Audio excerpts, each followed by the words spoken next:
For almost 1 million years, the monstrous short-faced bear stalked the North American continent. On all fours, it was 6 feet tall, yet it could outrun a horse. It was twice the size and much more powerful than a grizzly bear, and able to kill with one blow. Today, scientists are still trying to determine just how this mighty creature lived and what it ate. How could such a formidable predator fade into extinction? Was it the change in climate or the arrival of human hunters? Now, science and innovative technology can take us beyond the bones. We are going to bring this animal back to life, 10,000 years after it left the planet.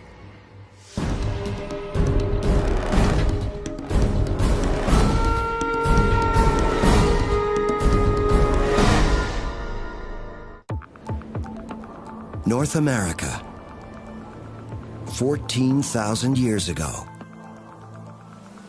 It was the end of the Ice Age, and the melting ice sheets had unlocked a landscape that provided an abundant food source for a multitude of wildlife.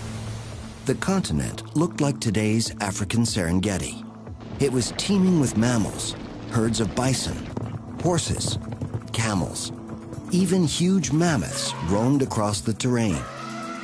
Here, the law of the land was simple: kill or be killed.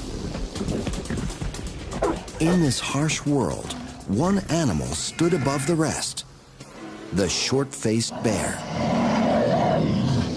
This beast was the largest carnivorous creature to walk the earth since the days of the dinosaurs. Experts believed it could attack and kill any prey animal it wanted. Known as the short-faced or bulldog bear, it had intensely powerful jaws that gave this bear a crushing bite. Using its sharp claws and ferocious jaws, this bear was an efficient killing machine. But this massive animal was no match for an unusual geological feature in Southern California: a pool of sticky, viscous tar that was one of the most deadly animal traps ever known. The pools of tar were molten asphalt that bubbled up from thousands of feet below the Earth's surface, forming a series of small ponds that were hidden by leaves and foliage. Just 2 inches of tar was strong enough to totally immobilize any creature. The more the bear tried to pull itself free, the further it sank into the mire. If it was lucky, it would die of exposure and starvation within a few days. More likely, though, it would be torn apart and eaten by either dire wolves, saber-toothed cats, or lions. It was certainly a very painful death. The tar pits have provided a spectacular snapshot of life 14,000 years ago. This prehistoric graveyard of extinct Ice Age animals has resulted in one of the richest fossil sites in the world. It's known as the Rancho La Brea Tar Pits and is located in the heart of Los Angeles. Since 1913, scientists have been unearthing the remains of thousands of animals who died there.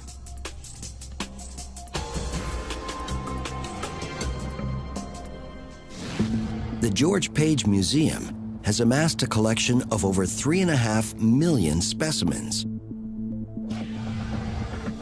one of the largest collections on Earth. Here we are at the primary storage area at the George C. Page Museum, where we have thousands of saber-toothed cat and direwolf bones, but I only have 3 racks of short-faced bear bones. This huge disparity in the number of recovered bones points to an important characteristic of the bear's personality. It was strangely elusive. Compared to other carnivores, bears were never common in one locality. they tended to be solitary hunters that required a large expanse of open ground space. Because these bears are so rare, each and every bone provides a key to piecing together the mystery of who this creature was and just how it lived.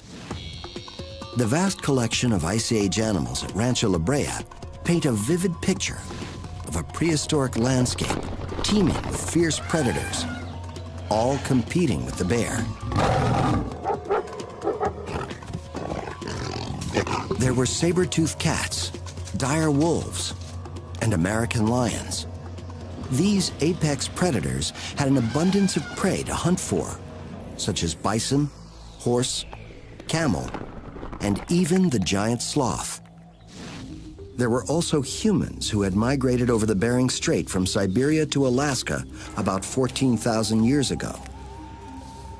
Experts agree that humans came in contact with short-faced bears. This means that the possibility exists that hunters and short-faced bears could have fought each other over freshly killed carcasses. While the tar pits give us the big picture, the true essence of this creature can only be found in the details. Working 3,000 miles north of the Page Museum, Dr. Paul Matthews has conducted breakthrough research on the short-faced bear.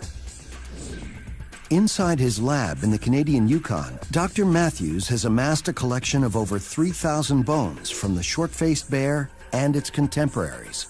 The short-faced bear inhabited a broad swath of western North America, from northern Alaska down to Mexico. So it's difficult to say what was the one habitat or landscape that short-faced bears inhabited. Dr. Matthews, along with most experts, agree that this bear was a nomad, and nearly the entire North American continent was its habitat. The bones left behind from the myriad of Ice Age creatures are vivid evidence that the Pleistocene era was a brutally dangerous world for any apex predator, including the bear. No kill is easy.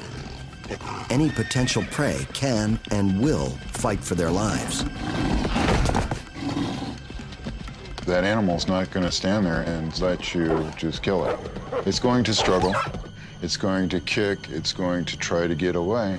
What often happens is that there are injuries that occur. If you look at Pleistocene bone assemblages, you see a higher incidence of bone breakage, bone pathology such as infections, where the animal incurred the injury but then later healed and kept on living.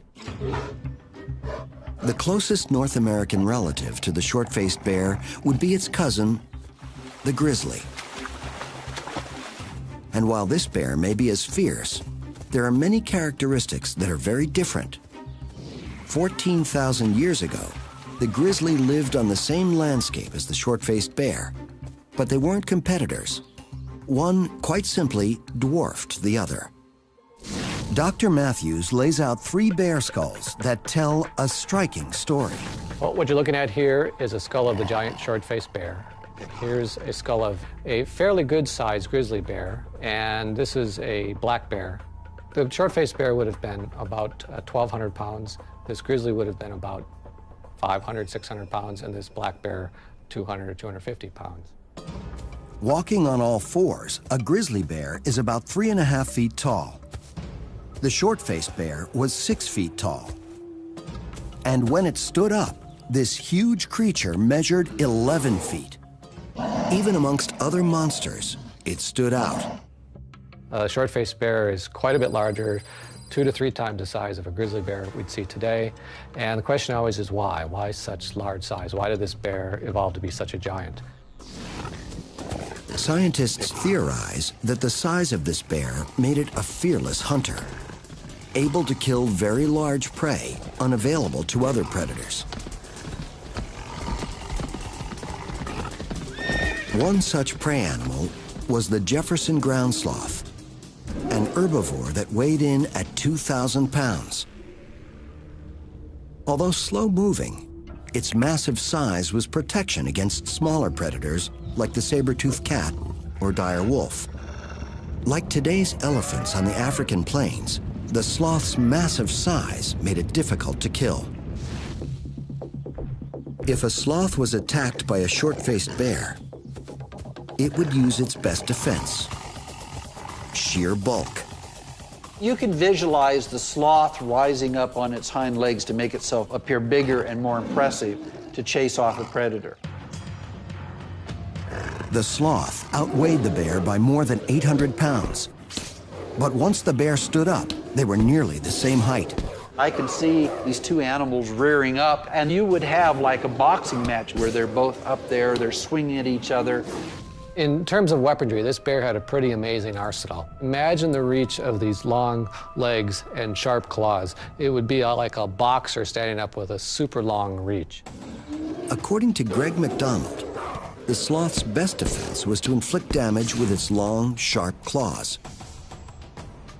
The bear might be able to immobilize its prey by either slashing open their abdominal area or by crushing the sloth's shoulder with his powerful bite.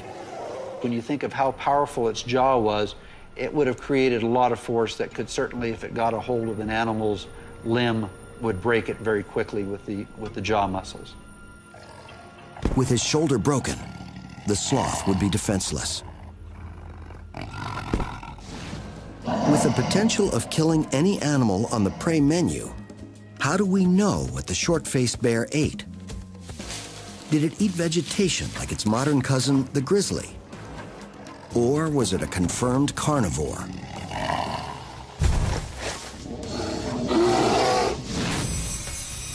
Now, these ancient bones become a dinner menu, helping us to go on a hungry prowl with one of the world's greatest predators.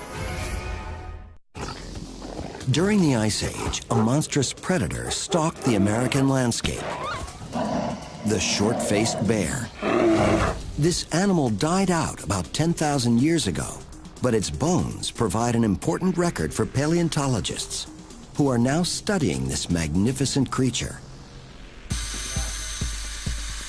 In a lab located in Canada's Yukon, Dr. Paul Matthews cuts into a 26,000-year-old ulna from one of these elusive predators. This bone is amazingly well preserved. This sample, I can tell from the smell, contains over 90% of the original protein that was in the living animal. Dr. Matthews is willing to sacrifice part of this precious bone in order to perform a cutting-edge stable isotope analysis. This test will reveal the bear's diet. Was it a carnivore? Was it an herbivore? Was it an omnivore? Did it eat fish? Things like that. We can learn that kind of information from this sample. The real information about what this animal ate lies in the isotopes of carbon and nitrogen that are embedded in the bone. The bear deposited protein in its bones based on the protein it ate, which came from the animals it ate. So the first step is to use an acid wash to separate the protein from the minerals that make up the bone. A mass spectrometer then measures the isotope levels of carbon and nitrogen in the protein that's left behind. So what we found by analyzing the short-faced bears is that it had a very high or elevated amount of N15, the heavy isotope. And this was a smoking gun, essentially, that told us that it was a carnivore. These isotope results are then compared to a modern-day grizzly bear, which has a mixed diet of both plants and meat. The results are clear. The short-faced bear only ate meat, a pure carnivore. More important, the isotope levels also reveal that short-faced bears had an appetite for almost every prey animal on the landscape. They would eat bison, horse, caribou, even mammoth. In looking at predator behavior, this presents an impossible scenario. There is no modern carnivore that can hunt down all those types of prey. Most predators are specialists, choosing to focus on one type of animal. The isotope levels of other Ice Age carnivores revealed that they all had a very narrow diet. For example, the saber-toothed cat primarily ate bison. This evidence presented a mystery about the bear. How did it capture its prey? Did it run fast? Did it chase small animals? Did it tackle big, large, ferocious animals? Just what did it do? How did it get its meat? Dr. Matthews also studied modern carnivores and calculated that the short-faced bear had to consume 35 pounds of meat a day to survive. This is more than twice the amount a lion needs. Although the short-faced bear has all the attributes of a supersized apex predator, a completely different profile of this colossal beast began to emerge. One of the problems with putting short-faced bears into the predator box is that no other predator had become this big in the past, not even close when you consider large mammals. When comparing the short-faced bear's gait to the grizzly, calculations show that the short-faced bear was slightly faster, reaching a top speed of 32 miles per hour. But the grizzly could accelerate from 0 to 30 much quicker. This put the short-faced bear at a huge disadvantage when it came to hunting. If it was a super predator like the isotope tests showed, it would have to catch prey using bursts of speed, like a lion. But the bear's bone structure wasn't designed for that. It became clear that the bear couldn't chase down its kill because its long legs were not suited to make sharp turns at high speeds. We're standing in front of a reconstruction of an adult giant short-faced bear, and the main thing that stands out are these super long legs that are also very skinny. For an animal this size, these bones are very gracile or thin. Their diameter is not proportioned to their length for an animal that is incurring all the dynamic stresses and strains of fast running. Yet we know this bear apparently caught and ate just about everything. But its long leg bones were not strong enough to handle the dynamic force of the bear's 1,200-pound weight. Using a modern-day leg bone, Dr. Matthews illustrates why it couldn't maneuver in for the kill.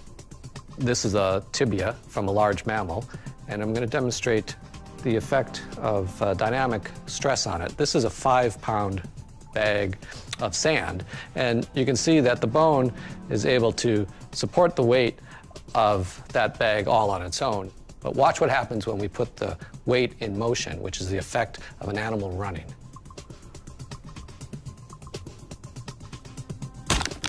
So what happens with 5 pounds of weight when it's in motion is it becomes something more like 100 pounds of weight, and this bone isn't strong enough to handle that weight.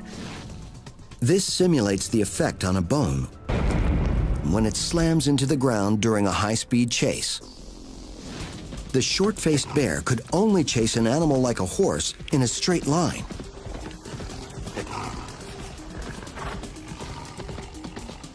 If the horse made a sharp turn and the bear followed, it could break its leg.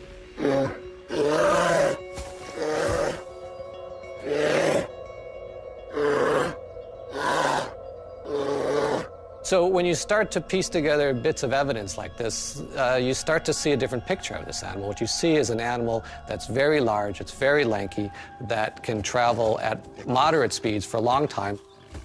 Dr. Matthews believes he has solved this ancient mystery. The short-faced bear evolved into its massive size not for hunting, but for intimidating other animals into giving up their hard-earned prey. Far from the ultimate predator, the bear was instead the ultimate scavenger, roaming vast areas in search of a free meal. Today, grizzlies in Yellowstone Park will follow wolf packs and then seize their prey once they've made a kill.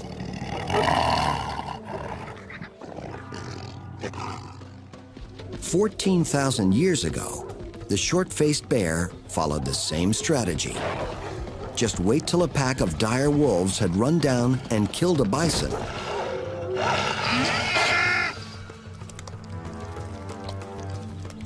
And then swoop in to steal their kill.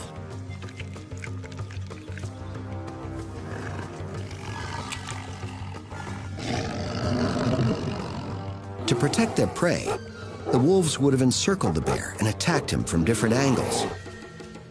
Although the wolves were willing to fight for their kill, the bear's enormous size would intimidate them. Once he stood up, he towered over them by 8 feet. 5 or 6 wolves would have been nothing compared to one short-faced bear. So if a short-faced bear came upon a pack of 5 wolves on a carcass, there would have been no question who would have got that carcass. It would have been the short-faced bears. The short-faced bear was a thief rather than a hunter. It was built to steal carcasses. Its sheer size not only intimidated other animals, but it had an even more important application. Its lanky structure was perfectly suited for locomotor efficiency rather than acceleration and predation. Locomotor efficiency is related to stride length. In hunting, the bear's thin legs were a disadvantage. But for efficient travel, the bear could swing these light limbs with almost no effort. This is actually a terrific gait if you're trying to reduce the effort it takes you to cover a square mile of ground. In his research, Dr. Matthews discovered the perfect animal that matched the bear stride for stride. It is one of the most efficient locomotors on Earth.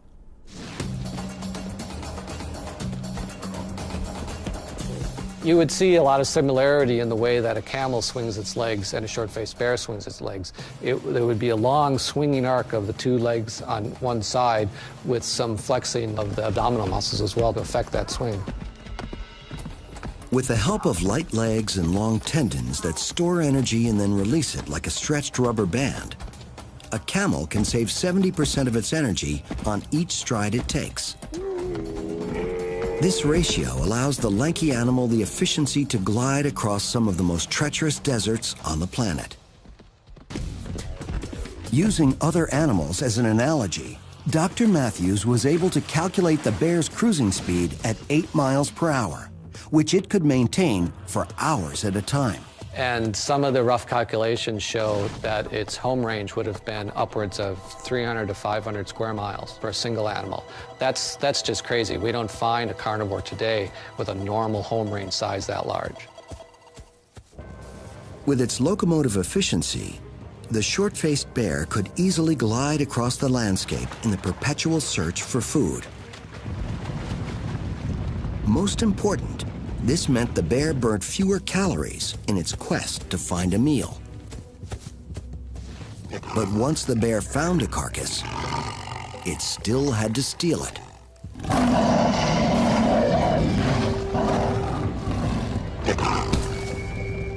And that was where the bear would earn its place at the apex of the apex predators. 10,000 years after its extinction, the short-faced bear is still an enigma. Its size and ferocity point toward this beast being a hyper-carnivore, hunting down any and all prey. But today, scientists are painting a different picture. This creature could have been a super scavenger, combing the countryside for carcasses. A compelling clue lies in South Dakota, where Dr. Larry Agenbrod and his team of paleontologists found the remains of a short-faced bear. Its presence provides an important clue in piecing together the lifestyle of this mega carnivore. The bear that we've got in here, by all of our analysis, is a prime of life male. Pretty good sized bear. The question is, why is he in here? The bear was found among the remains of 55 mammoths at one of the most spectacular fossil sites in the world. 26,000 years ago, this area was a 60-foot deep sinkhole, about half the size of a soccer field. It was fed by an underground spring. Herds of mammoth were drawn to this mini oasis where they could find food and water. Eventually, some of these behemoths became trapped in the sinkhole. In 1974, Dr. Agenbrod brought a team of scientists to investigate the site. And when they realized the importance of what they found, they decided to leave each set of mammoth bones in the exact same spot where they died. In this way, each set of bones is like a Pleistocene photograph, that documents the last moment of the animal's life. The short-faced bear remains were discovered in 1983 in the midst of the mammoths. But this find presented a mystery. Was this short-faced bear hunting mammoths, or was there another reason why it died at the site? The sinkhole was very steep and slippery above the water level. A key clue was in just how the mammoths became trapped. Eating at the water's edge was dangerous. If they took one wrong step, they would fall into the water. Once in the sinkhole, there was no way out. The big round pads on their feet couldn't grip the slippery bank. So they stayed here till they either starved or died of exhaustion. Although the short-faced bear was gigantic, scientists believe it couldn't and wouldn't take on a mammoth. But a dying mammoth was a different proposition. Like a forensic investigator, Dr. Agenbrod carefully considered the death scene and came up with a scenario. The short-faced bear probably smelled either decaying or heard dying animals and decided he'd come in for hot mammoth sandwich for lunch, and maybe had one that was a little more alive than he anticipated.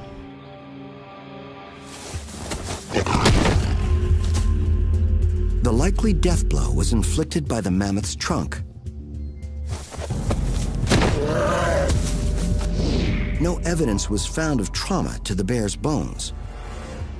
But a body blow to the chest area may have put the bear out of action without leaving any broken bones. But ultimately, how the bear died remains a mystery. How would a short-faced bear find 35 pounds of meat every day? As a super scavenger, it would have needed an array of powerful tools to find food, including an incredible sense of smell. This bear had increased nasal opening and more surface area in the bones that are inside the nose to do the smelling. So its smelling capabilities would have been much better than a brown bear's today. The grizzly bear has one of the greatest olfactory mechanisms on Earth. But the short-faced bear had a much larger nasal opening. Plus, the short-faced bear's height allowed him to stand up over 11 feet high and get his nose into the winds from far away. To get a sense of how proficient the bear's sense of smell was, we went to Bozeman, Montana. Here, Troy Hyde and his trained grizzly, Adam, demonstrated just how powerful a bear's sense of smell is. Troy has raised and trained grizzlies for 10 years. We're going to do a little smell test with the grizzly. And what we're going to do is we're going to put some bait out across this valley and see if the grizzly can detect it with the smell alone and go to it. Troy has his assistant place the target about a half a mile away, behind a grove of aspens completely out of sight from Adam. Once the chicken scent gets into the mountain air, Adam has no problem picking it up. He's actually got his lip down and he's sucking air in through his lips. He's taking the wind in through his sinuses and through his brain. He can pick out what that is and sort it out. He's sucking it in. In no time, Adam has determined the location of the target and is on the move in its direction.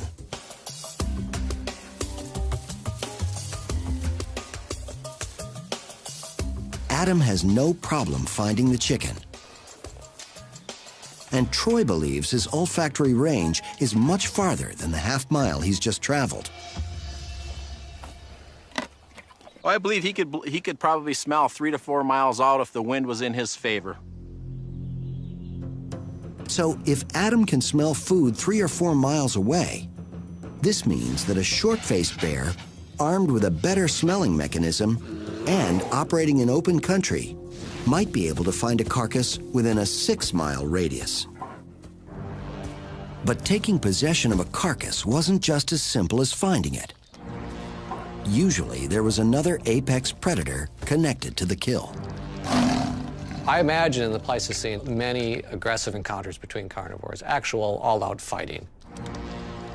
If the short-faced bear found a dead bison, he most likely would be confronted by a group of saber-toothed cats feeding on the carcass.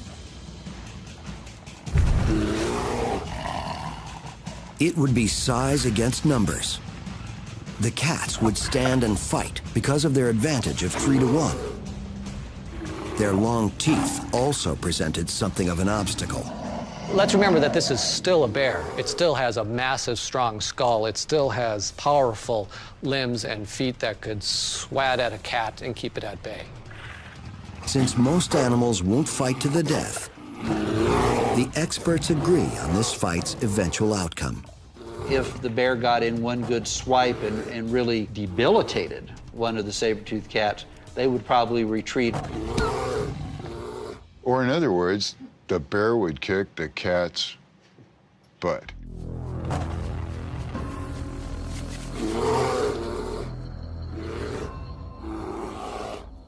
This kind of confrontation might explain why the short-faced bear evolved into such a large creature. Sometimes it didn't even have to fight for its food. Its mere presence was enough to scare off a predator from a freshly killed carcass. But what happened when the bear was late for dinner?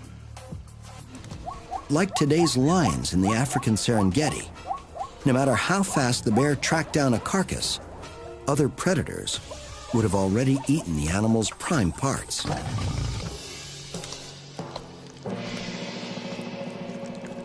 It would be difficult for this massive carnivore to survive on the remains of a carcass that was essentially just skin and bones.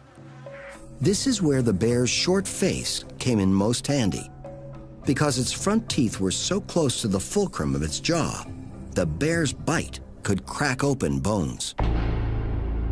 Imagine this pliers is a face, like a jaw, going up and down, and this is the fulcrum of the lever system. If you picture the anterior teeth trying to bite bone or anything else, you can see that there's not very much power in that bite. The anterior teeth aren't very strong. I'm trying to squeeze that very hard, and I'm having no effect on that bone. Now, if we put it back closer to the fulcrum, we're going to see that there's much more power in that bite. The bear's short face gave its jaw the ability to crack open very large bones and access nutritious marrow cavities that contained fats, lipids, and extra calories. There is a large collection of 10,000-year-old bones that testify to the bear's skill as a scavenger. This is a very large bison bone from the Pleistocene. It was a large male, and this is the size bone that only a short-faced bear could have opened up. Dr. Paul Matthews is convinced the short-faced bear was a super scavenger. It could find nourishment in almost any carcass, even if that carcass belonged to another predator.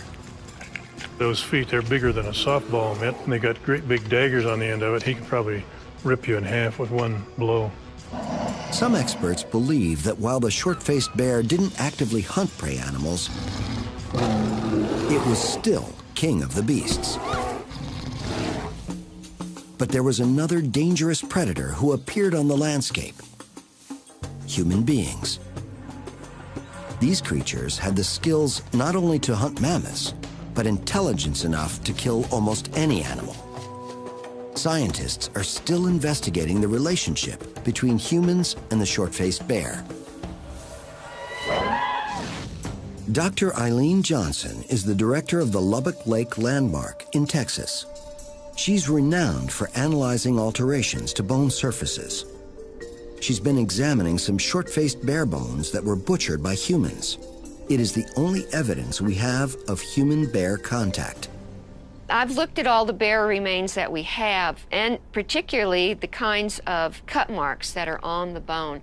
And that leads me to believe that this was not a fresh carcass. This carcass had already started to stiffen a bit, which would indicate a found carcass, which then indicates scavenging activities. Dr. Johnson feels the bear wasn't killed by humans. This is the canine from the bear, but it's very worn down. So this is most likely a very old bear. Probably died from natural causes. Ironically, it seems the humans may have found the bear carcass and then scavenged it. The hunters cut off one of the bear's long front legs and made a butchering tool out of its radius, or lower arm bone. Dr. Johnson was able to reconstruct how the bone was broken. The hunters laid it between two rocks that were like anvils. Then a hammerstone was used to break the bone. And it delivers a very quick, very focused force. You get a nice impact, and then the bone breaks in a very particular fashion known as a helical fracture. Since humans only had a few small stone tools, this was an ingenious and efficient way for them to butcher the giant bear, or any other large animal, such as a mammoth. The broken edge of the bone provided a sharp and strong cutting tool that got the job done quickly. When the hunters were done butchering, they discarded the bone so they didn't have to carry around a lot of heavy tools. They would just make new tools at the next kill site. So it would lighten their load, it would limit the need to have an extended toolkit. But hunters did carry one item that was essential for survival: the Clovis point. This was a stone weapon that was one of the first technologies invented by humankind. It was discovered in 1932 next to a dead mammoth in Clovis, New Mexico. Later, scientists were able to carbon date the mammoth bones, estimating the age of the spearhead as 13,500 years old. The Clovis point was such an important hunting tool that anthropologists dubbed the prehistoric Native American culture who used it Clovis people. These hunters specialized in taking down mammoths, and they were very good at it.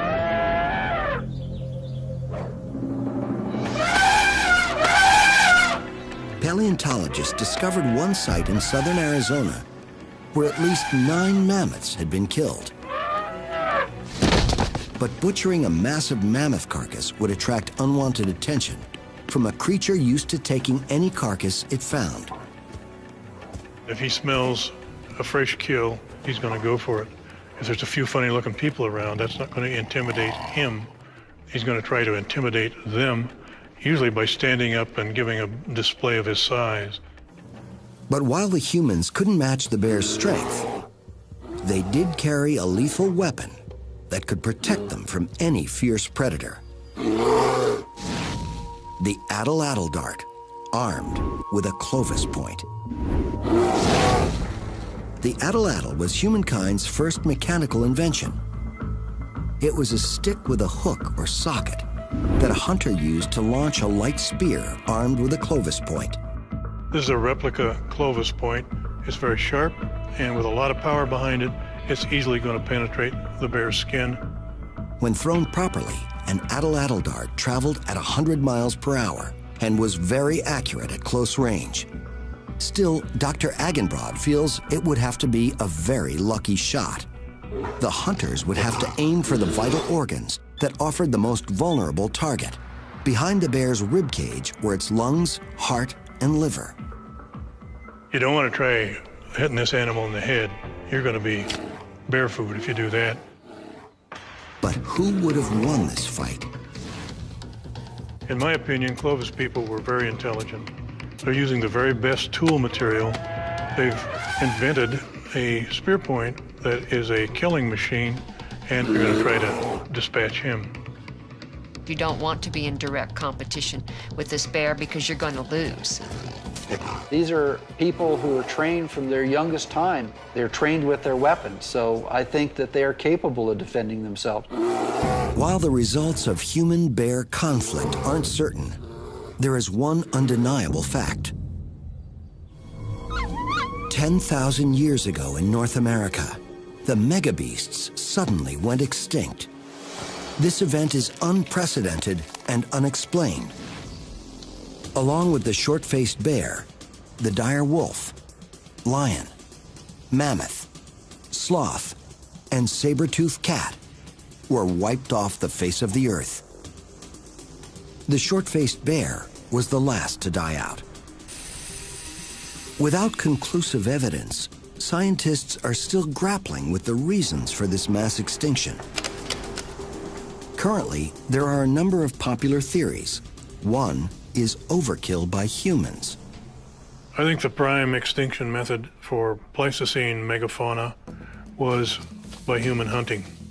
The only really new element in the environment at about 11 to 12,000 years ago is the arrival of human hunters that we call Clovis people. Scientists have identified 14 kill sites in the United States where humans slaughtered mammoths or mastodons. But there is disagreement on the significance of this number. Many experts feel 14 sites is too few to prove overkill. There's also another thought that's been proposed that when humans come in, one of the first things they do is they kill off predators. Predators potentially prey on the humans, and so you get rid of them. No evidence has been discovered that humans killed even one short-faced bear, saber-toothed cat, or dire wolf. Just the fact that humans are on the landscape isn't compelling enough evidence to say that it's humans that causes extinction. We know that humans and these large animals coexisted in other places on the planet for a long time, and it didn't lead to their extinction. It is hard to imagine that a modest human population could have emptied an entire continent of its megafauna. This leads to the one factor that could be common to such a vast area: weather. 17,000 years ago, North America witnessed rapid climate changes. A new theory suggests a comet collision was responsible.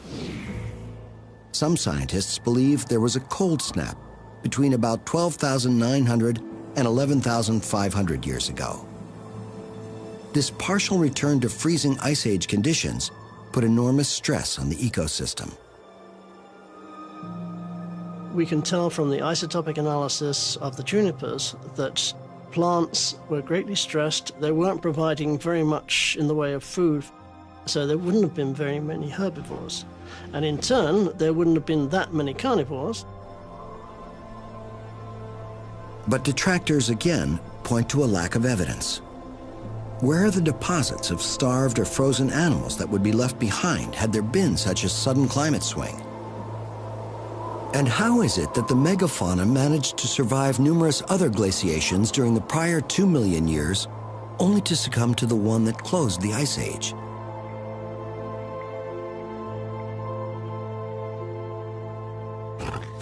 So what happened to the short-faced bear? Dr. Paul Matthews favors a scenario where climate change caused the large prey animals such as mammoths and sloths to go extinct. This in turn caused the large carnivores that preyed on them to die out. Once they were gone, these predators weren't producing carcasses on the landscape for the short-faced bear to track down and steal. So eventually, you had such a low density of carcasses on the landscape that short-faced bears could no longer make a viable living. Lacking the adaptability to find other food sources and being solely a meat eater, the short-faced bear died out. Interestingly, its relative, the grizzly bear, had to struggle with the same climate changes, yet it survived.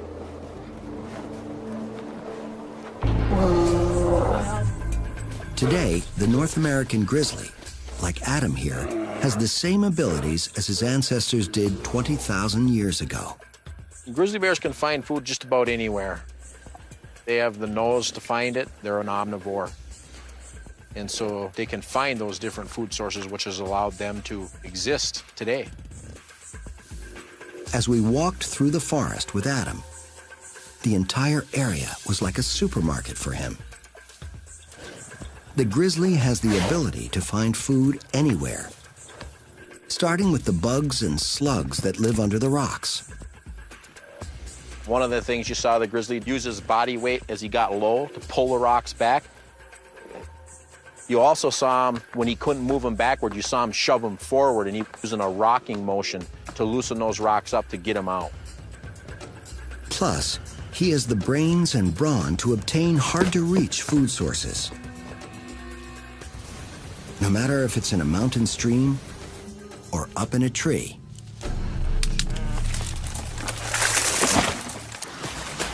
Unlike the short-faced bear, the grizzly has evolved in its ability to adapt to its surroundings.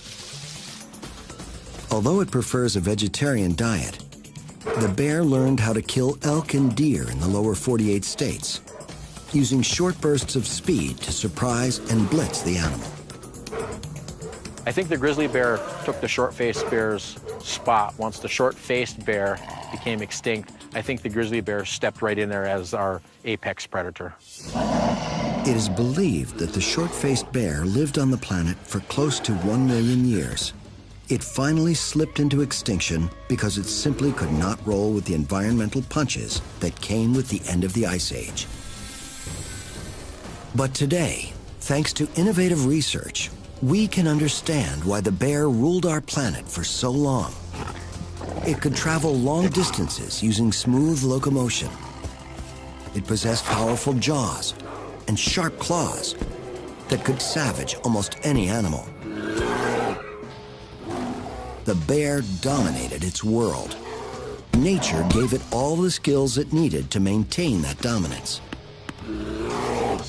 But then nature decided to change. And the bear could not change along with it. As the Earth's new rulers, we just might learn something from this vanished and mighty predecessor.